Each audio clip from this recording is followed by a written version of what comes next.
Hello, welcome back to our channel, Financial Lighthouse.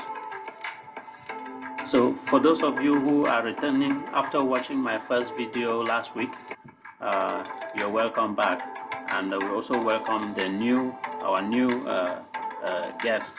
Thank you for coming. So today we are going to focus on why we must invest. Why we must invest. I will talk about things like inflation and taxes just a little bit, and with the focus on inflation. But our objective is why we must invest. So inflation will keep it very basic for the understanding of everybody. You know, when we talk about inflation today, because of the high interest rates, the major impact is with mortgages. We are not going to talk about inflation as the supply and the demand and all of that. No, we keep it very basic for our understanding, so that by the end of this video we have one or two things that we can take and implement in our daily lives. We will look at how the value of our money changes over time because of inflation. We will also look at why we need to actively participate in investing. Again, why we must invest. And then, if you don't have the information or you don't have the knowledge, why not talk to an advisor? You cannot do it all alone, except you are one. I have a surprise for you guys today. First of all, there's a question of the day, which I'm going to give to you very shortly. And then there is a bonus I reserve for you. I call it the wealth formula. So follow along. You're going to discover what is the wealth formula and how you can use it. Here comes our question of the day. Okay, so here we go. If you invest your money and the inflation as of today, which is about 7%, and you make interest on your investment of 7% as well. You follow that? If inflation is 7% and you make 7%, what happens to the value of your money? Is this money going to increase? Means you gain? Are you going to lose? Or you just maintain the value of your money? So again, what happens to the value of your money if inflation is 7% and you make 7%? Are you going to gain, lose, or maintain the value of your money? We would find out the answer as we go along in the video.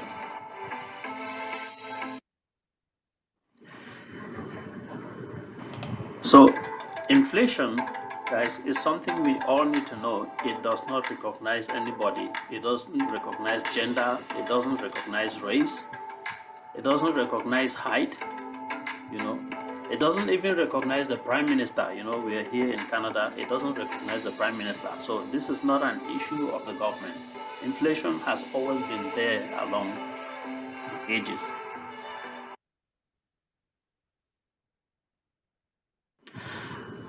I would really like us to examine inflation together in a very basic perspective. You know, take a look here. Say, for example, 5 years ago, and you go to the grocery shop, you require just 3 coins to get this basket of groceries. And soon, a year later, you need double that amount, 6 coins. The same coins, you need 6 of them to get the exact same basket of groceries. What has happened to the value of your money? The value has dropped by half. Fast forward, you know, 5 years down the road, you need a pile of those coins to get the exact same basket of groceries. This is what we mean by inflation. But here is something I want to make you curious about. Over this same period of time, what happened to your salary?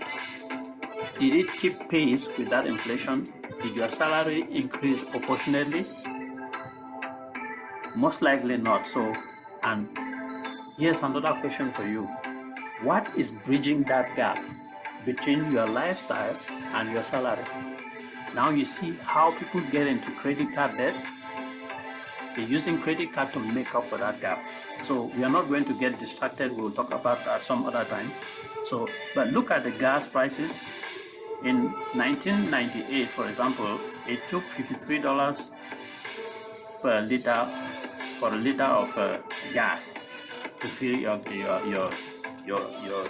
car. So today is roughly about $150. So 3 times, you get the point. If you would fill your tank and drive for 3 weeks, today you fill that same tank, you will drive only for a week. That's what it means. Or another way, if you put $100 bill in your piggy bank or under your pillow, and you take it out today, 5 years later, I wonder how much grocery you will get. You see what is happening to your value. So here is a better way to look at it. Inflation has always been there, and I want us to look at it as this erosion, the sea that is constantly eroding the seabed. Constantly. That is what happens with inflation. But today it's more drastic, and it's not even erosion. I would call it a landslide. But however, it has given us a perspective to analyze and see, understand inflation better, the silent killer that has always been there in our piggy bank.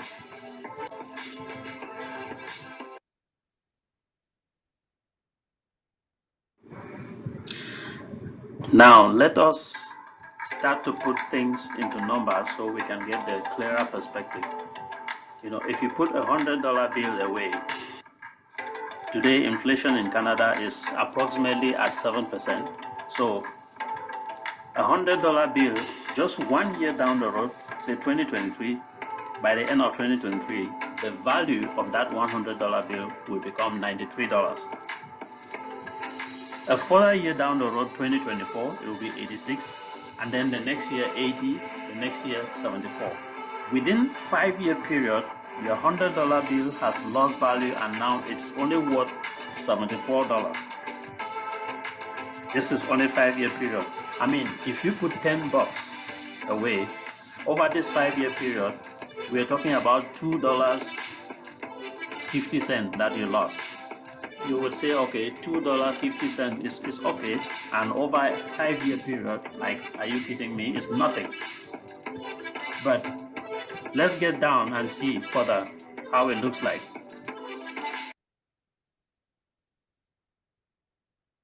Instead of $100, let's take it to $10,000. With $10,000 over the same period of time, 5 years, you are left with $7,400. $2,500 approximately has just disappeared, just within a 5 years. Now you get the point. If we try to reverse a little bit, it's like, over a 5-year period, what you would have bought 5 years ago with $7,400, today it will require you $10,000 to buy the same thing that you used to buy at $7,400 if you just reverse it. So this is exactly what I meant here. Starting 2023, if you put 10 million away, 5 years down the road, at the current inflation rate of 7%, you would be left with 7.4 million. Think about that. This is what awaits you down the road. So what are you going to sit and watch that go away? Because it's going to happen. What can you do about it? So follow along. That's the purpose of this video. We're going to see what we can do to outpace inflation. So only over 5 years, 25% is gone. So think about, you work your active life and you're putting money away in a retirement plan of 40 years. If 5 years could erode 25%, if you just project that to 40 years down the road, you get the impact of what is happening over your nest egg.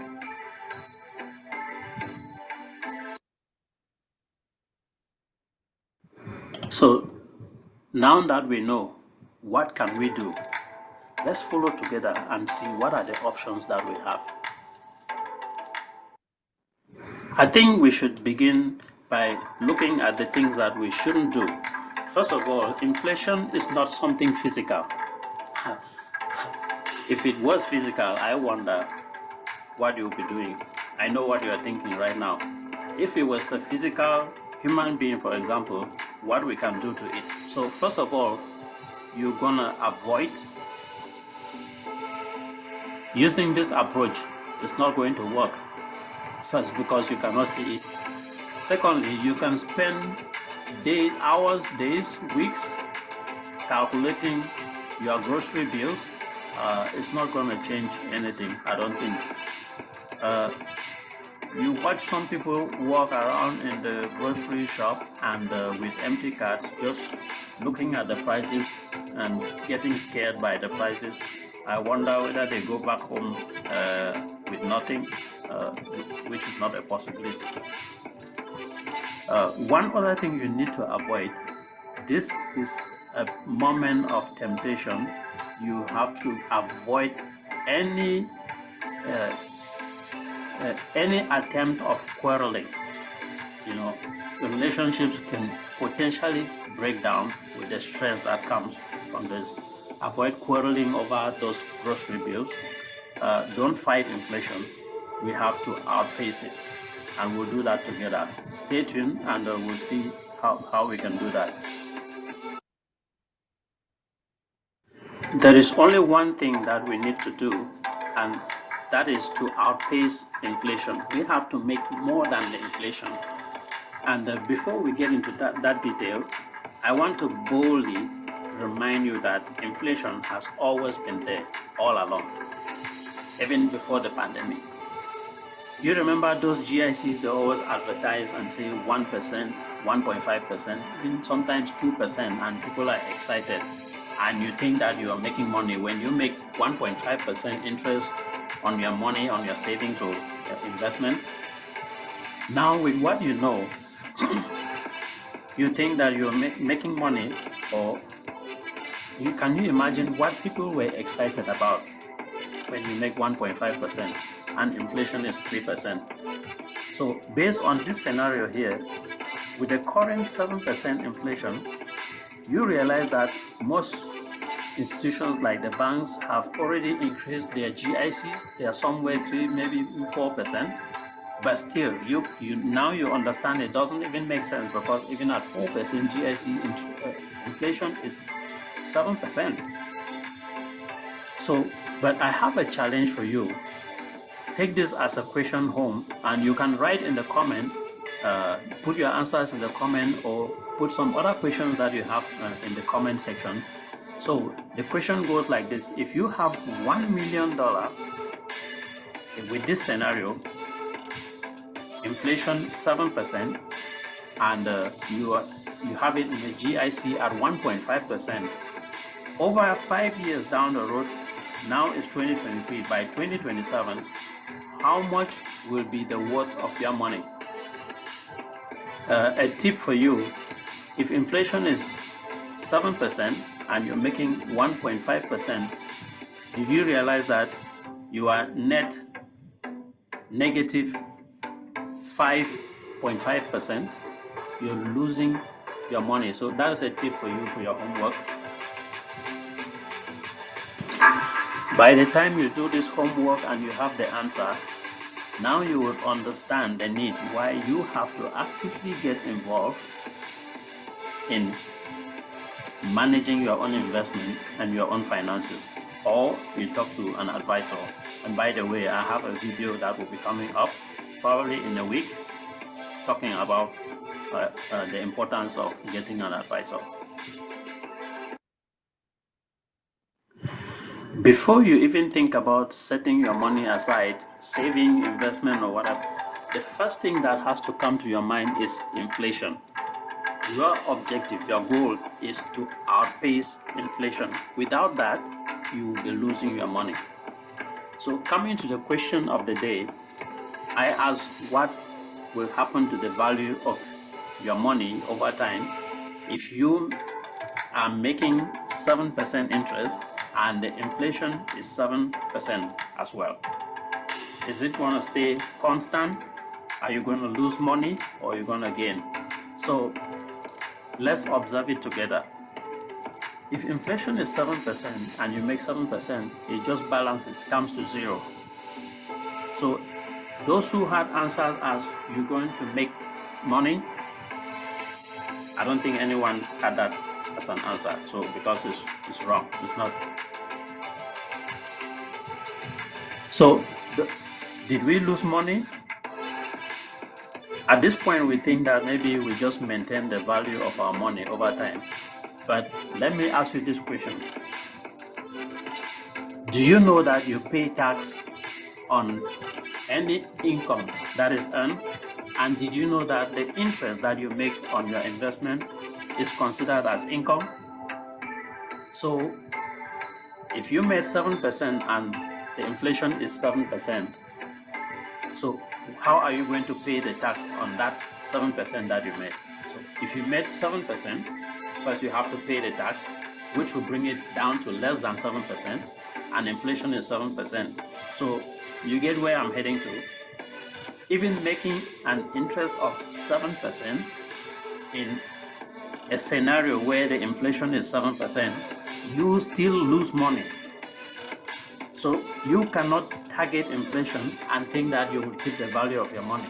You see, you're already losing. Now you understand why you need to outpace inflation. That is the first thing in your sight when you think about saving your money. So do you get the perspective when we talk about actively participating in your investment? If you just let your money sit in the bank and think that some advisor is there taking care of it for you, well, I have bad news. The banks have their own objectives and they are doing very well to take care about that. What about you and your objectives? Who is taking care of it for you? So to conclude, I will just say here, those who said that you lose money are correct, because if you make 7% and inflation is 7%, mathematically you maintain the value of your money, but practically in real life you have to pay the taxes, which brings you down to a negative.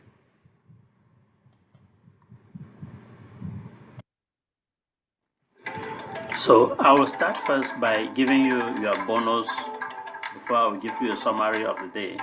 The bonus for the day is your wealth formula.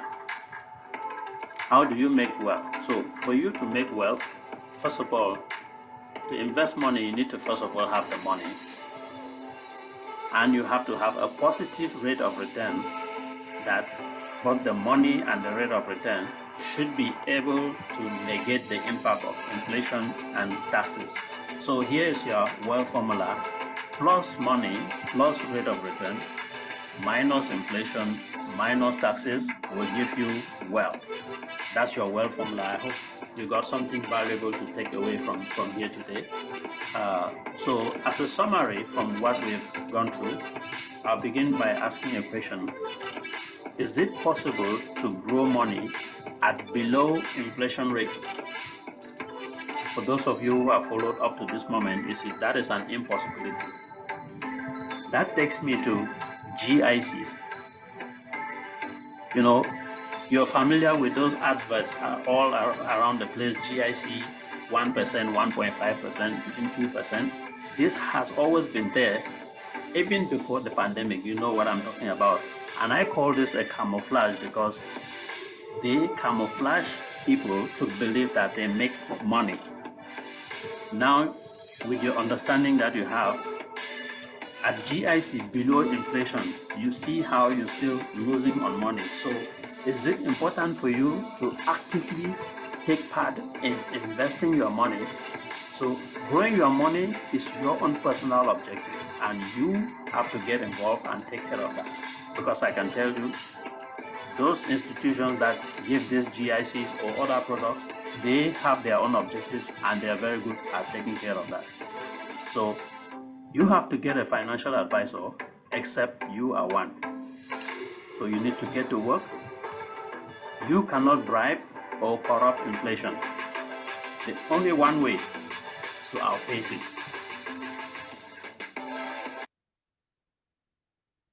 I'll end again with this quote. The way to get started is to quit talking and to begin doing it.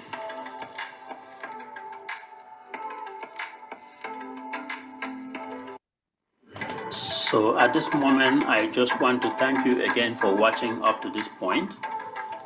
Thank you for your support. Your presence is highly valuable.